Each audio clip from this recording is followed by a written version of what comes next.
আজ আমি দ্যুতি সাহিত্য নিকেতন এর প্রেসিডেন্ট লেখক সওদা খানম মিনুর বৃক্ষরোপণ কার্যক্রম দিবসে আমি তার সাথে কথা বলবো।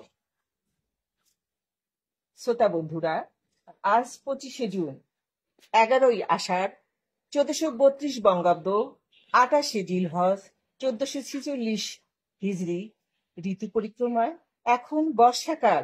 আপনার দিনটি শুভ হোক। সুধীমণ্ডলী, সরকারের কার্যক্রম জনগণের নিকট তুলে ধরতে তার স্লোগানকে সামনে রেখে আজ আমরা গ্রহণ করেছি বৃক্ষরোপণ কর্মসূচি। আজকের স্লোগান হচ্ছে প্লাস্টিক বর্জ্য হ্রাস করি, পরিবেশকে রক্ষা করি।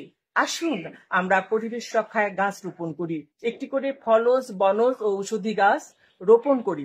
গাছ আমাদের অক্সিজেন প্রদান করে, কার্বন ডাই অক্সাইড গ্রহণ করে এবং প্রাকৃতিক ভারসাম্য রক্ষা করে। এই স্লোগানকে সামনে রেখে আমি একটি অপরাজিতা গাছ রোপণ করছি, যেটিতে চা উৎপাদন হয়। এই চা, সুধীমণ্ডলী, আপনারা চায়ের অভাব পূরণ করতে চায়ের আমদানি রপ্তানি বৃদ্ধি করে এই চা কিন্তু আপনারা দেশের বাইরেও প্রেরণ করতে পারেন। আসুন আমরা একটি দেশীয় গাছ রোপণ করি, সেটি হচ্ছে অপরাজিতা চা গাছ। অপরাজিতা চা গাছ। সুধীমণ্ডলী, আপনারা আমার সঙ্গে থাকুন। Thank you.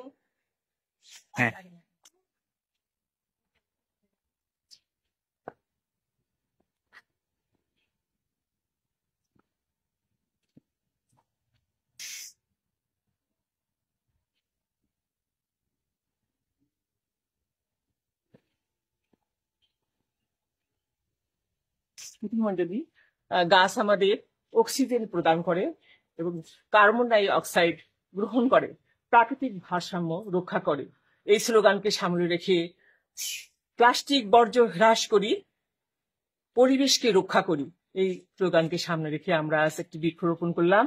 গাছটির নাম অপরাজিতা চা গাছ, যেটি দেশ এবং জাতির কল্যাণে অনেক কাজ করবে, চায়ের উপকার করবে, চায়ের অভাব পূরণ করবে, এক্সপোর্ট ইম্পোর্ট বাড়িয়ে দিয়ে আমাদের দেশকে সমৃদ্ধ করবে। Thank you শ্রোতাবৃন্দ।